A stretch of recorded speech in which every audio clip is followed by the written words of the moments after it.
एमका की पहली प्रोटोटाइप को भी वक्त से पहले बनाना शुरू क्यों किया जा रहा है? पहले इंडियन आर्मी की तरफ से 114 धनुष गन्स के लिए ऑर्डर को प्लेस करने के बाद आखिर किस वजह से इनको दोबारा ट्रायल करने के लिए भेजने का फैसला किया गया है? सिलीगुड़ी कॉरिडोर के ऊपर पिछले कुछ दिनों से इंडियन आर्मी की तरफ से रेगुलर बेसिस पर किस तरीके की वॉर एक्सरसाइज को कंडक्ट किया जा रहा है, और अंत में जिन लोगों को ये लगता था कि S-400 सिस्टम एक बैटल प्रोवन सिस्टम नहीं है, उनको अब एक बहुत ही बड़ा झटका लगने वाला है। ऐसे ही कुछ और खबरों के बारे में हम आज की वीडियो में बात करने वाले हैं। नमस्कार दोस्तों, मेरा नाम है अंशुमन नायक और आप सभी का बहुत बहुत स्वागत है इंडियन डिफेंस न्यूज के डिफेंस टॉक सीरीज में, जहां पर हम रोज नए नए डिफेंस अपडेट्स के बारे में बात करते हैं। तो चलिए देर न करते हुए आज की वीडियो शुरू करते हैं।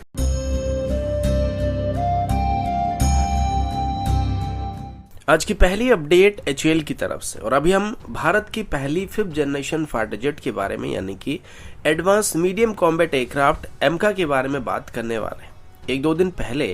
AD की तरफ से मीडिया को बताया गया था कि वो अभी 3 अलग अलग फाइटर जेट्स को डेवलप करने की कोशिश कर रहे हैं, जिस वजह से वो अभी टाइम के अंदर इनको कंप्लीट करने के लिए नेवी और एयरफोर्स की रिक्वायरमेंट को देखते हुए इनमें मैक्सिमम कॉमन सिस्टम का और सब सिस्टम का इस्तेमाल करने की कोशिश कर रहे हैं। इसके अलावा अभी एमका की मैन्युफैक्चरिंग को भी तेज करने के लिए कंसोर्टियम को फॉर्म करने का प्लान किया गया है, जिसमें 4 से 5 बड़े major Indian private sector companies शामिल होने वाले, और उसके साथ ही इसकी मैन्युफैक्चरिंग चेन के अंदर लगभग 1000 से ज्यादा MSME कंपनी भी शामिल होने वाले हैं। अभी HAL की तरफ से बताया गया कि दरअसल वो एमका की पहली प्रोटोटाइप या टेक्नोलॉजी डेमोन्स्ट्रेटर को, जिसे HAL की तरफ से नेक्स्ट जनरेशन टेक्नोलॉजी डेमोन्स्ट्रेटर कहा जा रहा है और इसको शॉर्ट में NGTD-1 का नाम दिया जा रहा है, उसे 2024 के अंदर ही तैयार करने का प्लान किया गया और फिर 2025 में इसकी पहली टेस्ट फ्लाइट को कंप्लीट किया जाएगा।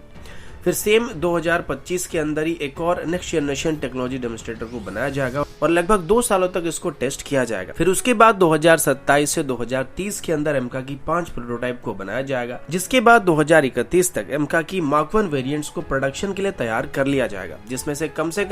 2 स्क्वाड्रन अभी इंडियन एयरफोर्स में शामिल किए जाएंगे। फिर 2035 तक एमका की मार्क 2 वर्जन को तैयार कर लिया जाएगा, जो कि प्रोडक्शन के लिए तैयार हो जाएंगे। और एमका की जो मार्क 2 वर्जन होने वाली है वो एक 5.5 जनरेशन का एयरक्राफ्ट होने वाला है। इसी बीच इंडियन एयरफोर्स की तरफ से मार्क 1 वेरिएंट के लगभग 40 यूनिट और मार्क 2 वर्जन के लगभग 100 यूनिट को इंडियन एयरफोर्स में शामिल करने का प्लान किया जा चुका है और आगे चल के इसके लिए एडिशनल ऑर्डर को भी किया जा सकता है। अभी की बात करें तो अभी एमका की टेक्नोलॉजी डेमोन्स्ट्रेटर या प्रोटोटाइप को बनाने के लिए HAL को लगभग 15,000 करोड़ की जरूरत पड़ने वाली, जिनके सैंक्शन होने के बाद तेजी से एमका प्रोग्राम को आगे बढ़ाया जा सकता है।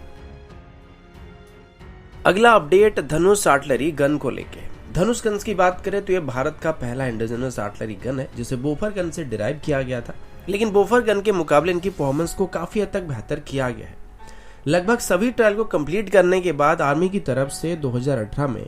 114 धनुष गन्स के लिए ऑर्डर को प्लेस कर लिया गया था, जिसके बाद अभी तक आर्मी को लगभग 19 गन्स को डिलीवर किया जा चुका है। लेकिन 2019 में जब चाइनीज रायता फैल गया तो उसके बाद धनुष गन्स की डिलीवरी में काफी हद तक डिले आ गया था और इसी दौरान इसके हाइड्रोलिक सेक्शन और कई सब सिस्टम में कुछ दिक्कतें पाई गई थी और इस बात को लेकर आर्मी की तरफ से क्वालिटी कंसर्न जताया गया था, जिसके बाद आर्मी की तरफ से कहा गया आप फिर से इसकी ट्रायल करो, वरना हम इसको इंडियन आर्मी में शामिल नहीं करेंगे। तो उस वजह से फिर से इन गन को ट्रायल करने का फैसला किया गया और ट्रायल के बाद जाके इनको आर्मी में शामिल करने का फैसला किया गया था। तो अभी finally gun carriage factory Jabalpur की तरफ से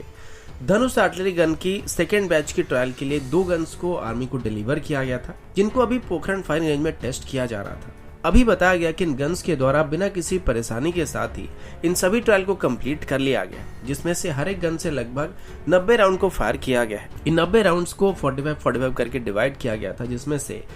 एक जगह पर इनको डिप्लॉय करने के बाद इनसे 45 राउंड को फायर किया गया था और उसके बाद इनको लगभग 25 किलोमीटर तक शिफ्ट करने के बाद इसको दोबारा डिप्लॉय किया और वहां से इससे लगभग 45 राउंड को फायर किया गया था और दोनों ही कंडीशन में इन गन से बेहतरीन प्रदर्शन को पाया गया था। जिसके बाद अभी आर्मी का जो क्वालिटी कंसर्न था वो शायद अभी दूर हो जाना चाहिए और आगे चल के इनको बड़ी मात्रा में आर्मी में शामिल करने की कोशिश करना चाहिए।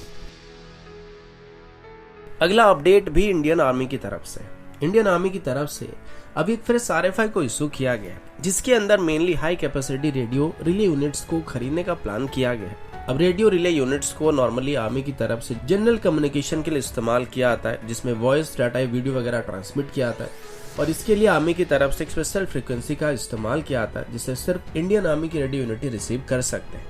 अभी 3 मार्च को आर्मी की तरफ से एक फ्रेश RFI को इशू किया गया था जिसके अंदर अभी टोटली 800 से ज्यादा high capacity radio relay units को खरीदने का प्लान किया गया है। इन सिस्टम को अभी आर्मी हाई अल्टीट्यूड एरिया में इस्तेमाल करना चाहती है और इनकी जो बेसिक डिप्लॉयमेंट होने वाली है वो mainly line of actual control region में होने वाली है। अब जैसे कि पिछले 2 सालों से चाइना के साथ हमारा फेसअप चल रहा है और लद्दाख में पिछले 2 सालों से हमारे जवानों को डिप्लॉय करके रखा गया, ऐसे कंडीशन में उनके बीच आपस में बेहतर कम्युनिकेशंस को बनाए रखने के लिए इन हाई कैपेसिटी रेडियो यूनिट्स का इस्तेमाल किया जाएगा जो कि हाई अल्टीट्यूड रीजन में भी उनको direct pin point secure communication link को एस्टेब्लिश करने में मदद करने वाले हैं। इन सिस्टम को ऑपरेट करने के लिए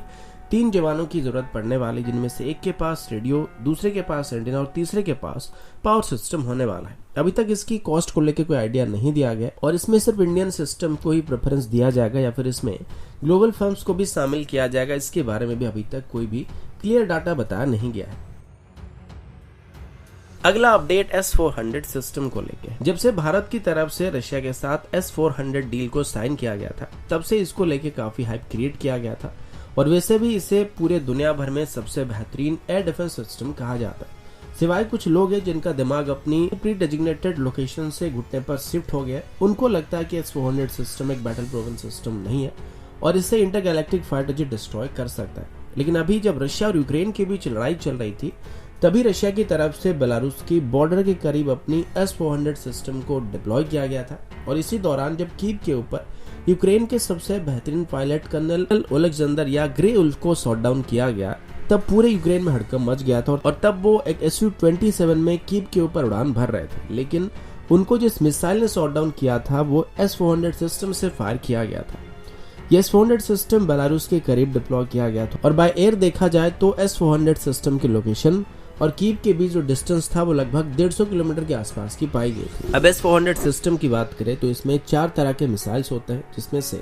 एक 9M96E मिसाइल है जिसका रेंज लगभग 40 किलोमीटर है। दूसरे नंबर पर 9M96E2 मिसाइल है जिसकी रेंज 120 किलोमीटर तक है और इसके बाद 48N6 और 48N6E मिसाइल आते हैं, जिनमें से 48N6 मिसाइल का रेंज 250 किलोमीटर और 48N6E मिसाइल का रेंज लगभग 400 किलोमीटर तक है। अब इसमें से ये कंफर्म नहीं हुआ कि कीव के ऊपर उड़ने वाली Su-27 को किस मिसाइल से मार के गिराया गया था, लेकिन ये इन्हीं दोनों मिसाइल में से कोई एक मिसाइल हो सकता है। अब अगर ये बात सच है तो अभी भारत की तरफ से जब पंजाब सेक्टर में अपनी S-400 सिस्टम को डिप्लॉय किया जा रहा है तो उसके रेंज में पाकिस्तान के लगभग सभी फॉरवर्ड एयरवेज और लगभग अंदरूनी एयरवेज भी आ जाएंगे, जिसमें से जरूरत पड़ने पर भारत चाहे तो पाकिस्तानी एयरस्पेस के अंदर उड़ने वाले किसी भी फाइटर जेट को मार के गिरा सकता है। तो जो लोग अभी S-400 सिस्टम को क्रिटिसाइज कर रहे थे या बैटल प्रूवन सिस्टम मानने से इनकार कर रहे थे, उनको अब एक बहुत ही बड़ा झटका लगने वाला है।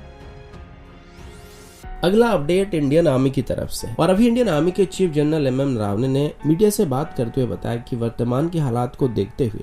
भारत को ये सीख लेना चाहिए कि अगर कभी भी हमें फ्यूचर में लड़ाई लड़नी पड़ी तो उसको हमको अपने दम पर ही लड़ना पड़ेगा और उसमें जो भी वेपन्स का इस्तेमाल किया जाएगा वो सभी के सभी हमारे इंडिजिनस वेपन होना काफी जरूरी है, क्योंकि अभी यूक्रेन और रशिया के बीच चल रही लड़ाई की वजह से भारत को अपने डिफेंस नीड्स को पूरा करने में काफी परेशानी का सामना करना पड़ेगा, क्योंकि भले ही रशिया जीत जाए यूक्रेन हार जाए पर इन दोनों के साथ हमारे डिफेंस रिलेशन जुड़े हुए थे और हम हमारे डिफेंस इक्विपमेंट के लिए, उनकी सर्विस के लिए कहीं ना कहीं दोनों के ऊपर डिपेंडेंट है। तो अगर आगे चल के हमारा सामना चाइना के साथ हुआ तो तब हमको लड़ाई जो है अपने वेपन के दम पर ही लड़ना पड़ सकता है। इसके अलावा अभी चाइना को नजर में रखते हुए भारत की तरफ से सिलीगुड़ी कॉरिडोर के ऊपर भी एक वॉर एक्सरसाइज को कंडक्ट किया जा रहा है, जिस एक्सरसाइज को 4 मार्च से शुरू किया गया था और तब से इसको रेगुलर बेसिस पर अभी तक कंडक्ट किया जा रहा है। सबसे पहले इसमें एयरबॉर्न एक्सरसाइज को कंडक्ट किया गया था और उसके बाद इसमें आर्मी की तरफ से एंटी टैंक फायरिंग एक्सरसाइज को कंडक्ट किया गया था। इस दौरान हमारे स्पेशल फोर्सेस की तरफ से भी डीप पेनिट्रेशन एक्सरसाइज को कंडक्ट किया गया था, जिसे लगभग 20,000 फीट की ऊंचाई में कंडक्ट किया गया था। इसमें हमारे लगभग 400 स्पेशल फोर्सेस के जवानों को डिप्लॉय किया गया था, जिनको फ्री फॉल के दौरान सर्विलेंस और दुश्मन की क्रिटिकल पोजीशन को डिस्ट्रॉय करने का टास्क दिया गया था। अब जब भी स्पेशल फोर्सेस यूनिट को दुश्मन के लाइन के अंदर एयर ड्रॉप किया जाता है तो उसके बाद उनको एक स्पेसिफिक टाइम के अंदर ही दुश्मन की स्ट्रेटेजिक लोकेशन के ऊपर कब्जा करना पड़ता है और इसमें फेल होने का मतलब ये है कि मिशन पूरा फेल हो सकता है। लेकिन इस दौरान हमारी आर्मी की तरफ से बिल्कुल सही तालमेल के साथ इस ऑपरेशन को कंडक्ट किया गया था, जिसमें हमारे स्पेशल फोर्सेस की यूनिट्स के द्वारा उनको दिए गए टास्क को सही टाइम पर कंप्लीट कर लिया गया था। तो दोस्तों अभी के लिए इतना ही, मिलता हूँ आपसे अगले वीडियो में, तब तक के लिए जय हिंद, वंदे मातरम।